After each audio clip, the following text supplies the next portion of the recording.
size 37, boys. Ooh. So shiny.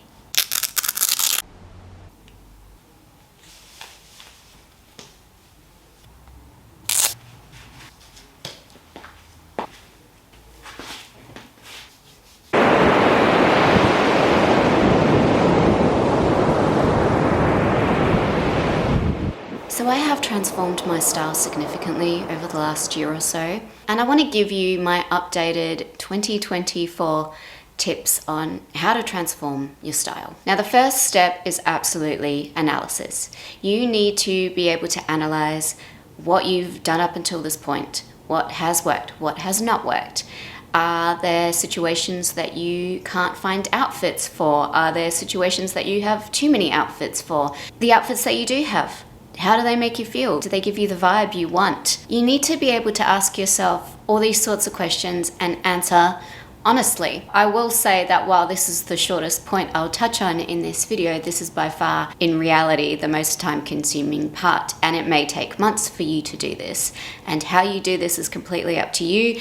I've always found a wardrobe diary where I take note of what I wear every day to be like a really great way to just see where my wardrobe is at, how I'm feeling about my wardrobe. Now, based on this analysis, you are going to have to make some decisions and come up with a kind of small formula. Now, the reality of living in the modern world with social media and so many options is that probably most likely you don't just like 1, 2, or 3 things. You probably have a whole range of aesthetic interests. If you want to start building good style, you're going to have to narrow your choices. So you're going to have to narrow down, I would say, 3 to 4 colors at most, different shades within those colors to begin with. You're going to have to decide what kinds of cuts you like, mood, theme. Have a policy on contrast, have a policy on prints. Come up with specific formulas for outfits that you want to be able to wear for specific occasions. You're going to have to start off by having a small set of rules for your wardrobe, the do's and the do nots. Plan a small capsule wardrobe. Now, as a little example, let's play with these shoes that I just received as a gift from my favorite shoe brand, Vivaya, who are the sponsors of today's video. Plan this capsule wardrobe for the immediate future, for the next few months. I wouldn't make it a large capsule. I would make it 10 to 15 pieces at most. And within this capsule, you can have items that are tried and tested, that you already know you love, your personal essential basics, I guess. And then you can fill the gaps with items that you think will work or the items that you want to work. Now, the reason I say this is a small capsule wardrobe is because you are trying to test out those specific ideas and to really get a concrete understanding of your formula and whether it works or not.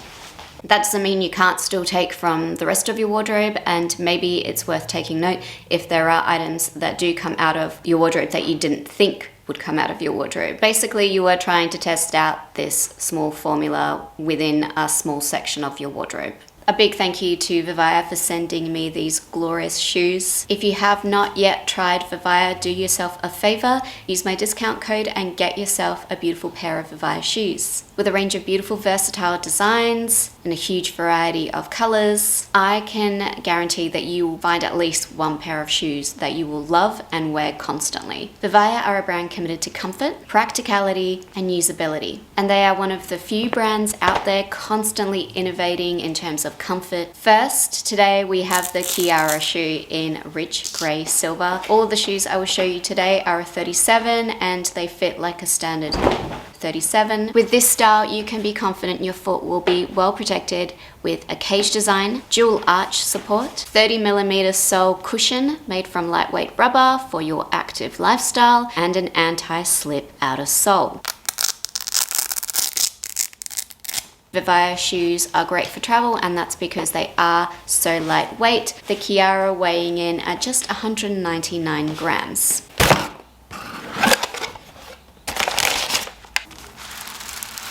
Next we have the Manuela Slide in cream ivory V print. It comes with an upgraded insole featuring a pillow top cushion and an extra thick heel pad, as well as having arch support. It comes in a breathable design with moisture wicking to keep your feet fresh during those hot Greek island days.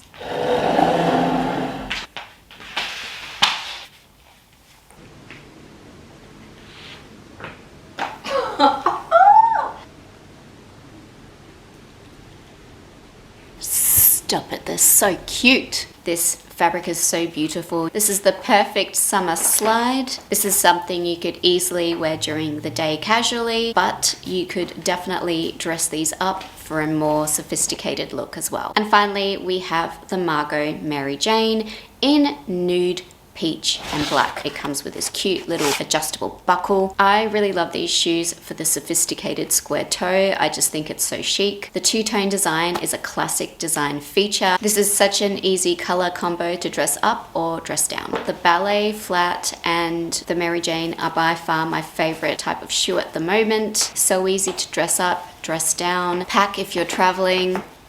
They really are just the perfect shoe. I have linked all of these shoes in the description box. Be sure to check it out. And if you would like 12% off the entire range of Vivaya's shoes, use my discount code Patricia12 at checkout.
So because we are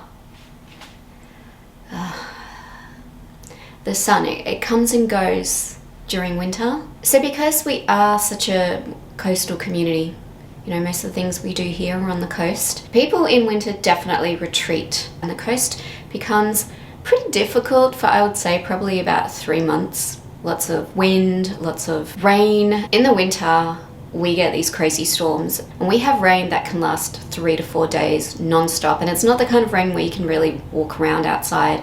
It's the kind of rain that's blowing at you real hard and real fast. Obviously, I work from home and I work alone. I live with a cat, so I need to make sure that I don't start getting some sort of cabin fever. I need to force myself to go out, and that's why I like to put myself in situations where, for example, I'll go work at a cafe. But one of the great things about the hibernation period and winter in general is that it's just such a great time for food. It's the season of the soup. I love soups. It's just so great being able to make a soup that can last you a few days. I often do that. I go to farmers markets pretty often these days. Well, I mean, over the weekends, I visit farmers markets when the weather allows for it. You know, I'll go and I'll look for delicious fresh ingredients, whatever's in season. And I think generally speaking, it's been part of my health self-care routine to just make sure I'm getting really good quality produce every week, and sort of forcing myself in that way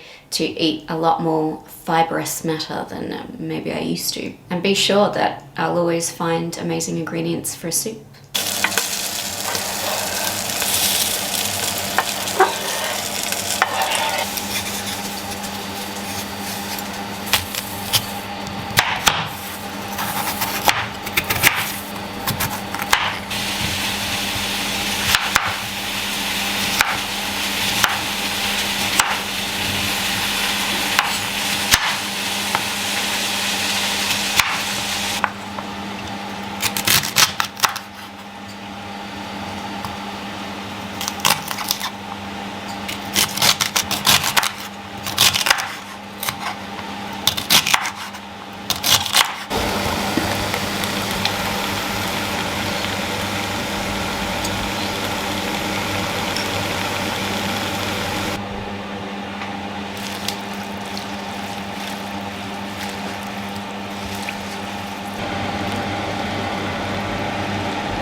one of the challenges for sure of sort of transforming your style is sort of staying with the new plan, staying within the parameters of the new plan. If you've come from a place where you've been buying a lot of things, or you've been buying certain types of things, it can be really hard to basically stay disciplined. And even for myself, I've come up with a pretty narrow vision of how I want things to be. But, you know, I still sometimes try things, and I mean, I'll return them when I make this realization. There's basically a fine line between an experiment that fits in with what you're trying to do, it fits in with a plan, and something that is ultimately going to distract. And I guess part of the wisdom of going through a style transformation is being able to tell the difference between those things, like a piece that is going to distract versus a piece that is going to add to the narrative. So there are things you can do to help yourself with this. Maybe, you know, you don't shop for a while. If you do need things, maybe make sure that you're never buying a singular piece that doesn't sort of fit in with either what you've already got or what you're planning to get in the future. And of course, something I've mentioned before, which is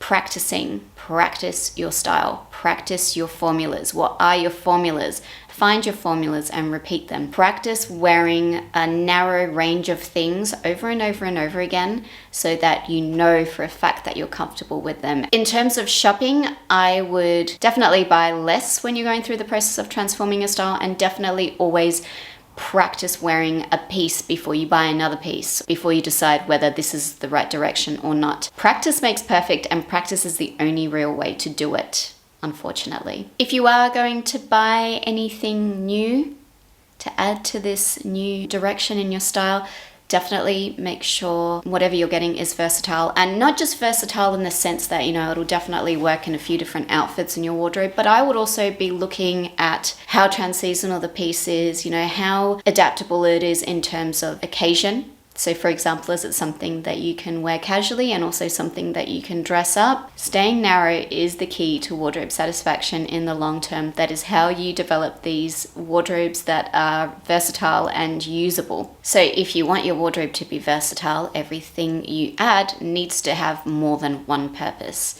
I mean, really, it should have at least 3 purposes. If you can't count 3 purposes in a specific item and you don't readily know exactly what you're going to be able to wear it with, I would say don't bother, just return it.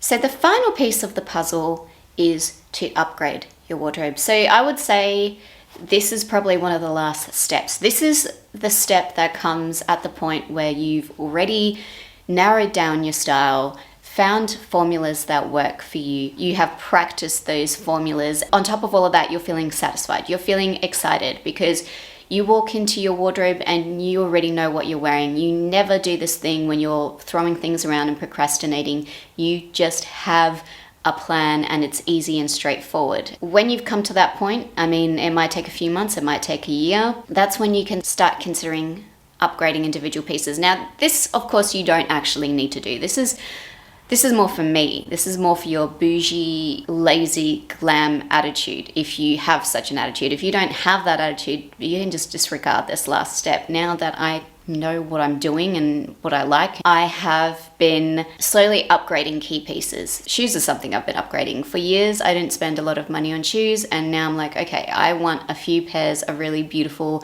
high quality shoes to bring the glam into the lazy. So I've talked a lot about the kinds of things I've been upgrading here and over on Patreon. And recently I actually did a call out for Q&A on Patreon, and I got this question a little bit late, so I didn't get to slot it into the Q&A response video that I made for the Patreon community. So this question was generally about luxury shopping, where to buy things, and how reliable online shopping and online research can be about luxury items. Well, unfortunately, Maria, I would say that shopping luxury is just like shopping anything else. There are some brands that always produce high quality items.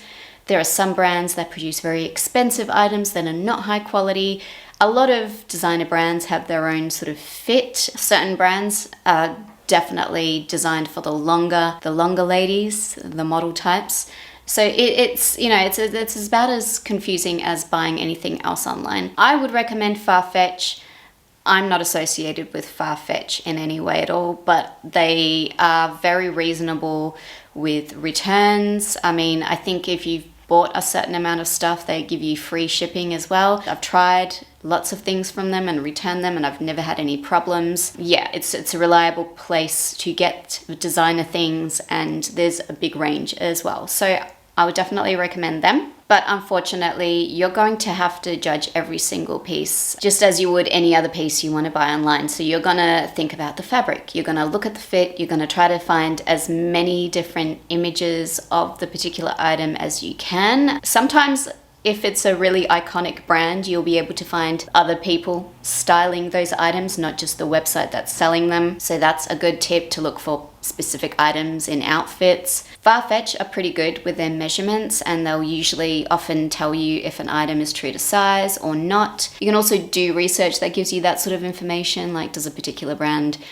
run larger or smaller? I mean, ultimately, it is really difficult to minimize the risk of getting something you're not going to like. And I think just as you would with any other sort of item, you want to make sure that you're shopping from someone you can return to and that it's not going to be a big problem. I've made the mistake before of buying designer items on sale and they couldn't be returned, and you can get stuck with some very expensive mistakes, so never do this no matter what. The good news also is that some of these designer brands that are well known will be across various different websites, so you can always check the returns policy of any specific website, and if you don't like it, you can try to find the item somewhere else. But unfortunately, luxury prices does not guarantee luxury quality. That's just a fact. It is very disappointing that a lot of these expensive brands, they will use crappy materials. You know, maybe the quality just isn't that good, the stitching isn't that great. So unfortunately, you really just have to scrutinize on a piece by piece basis, because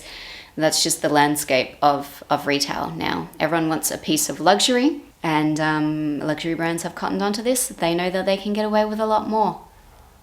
I would never trust a brand just because they are a designer brand, and that's what I think about that. Although I will say, in a lot of cases where I have purchased something and even if it hasn't worked out and I have returned it, if you're buying from reputable brands that are really well known, oftentimes the pieces will be quite nice and they will have a good quality about them. So not all is lost.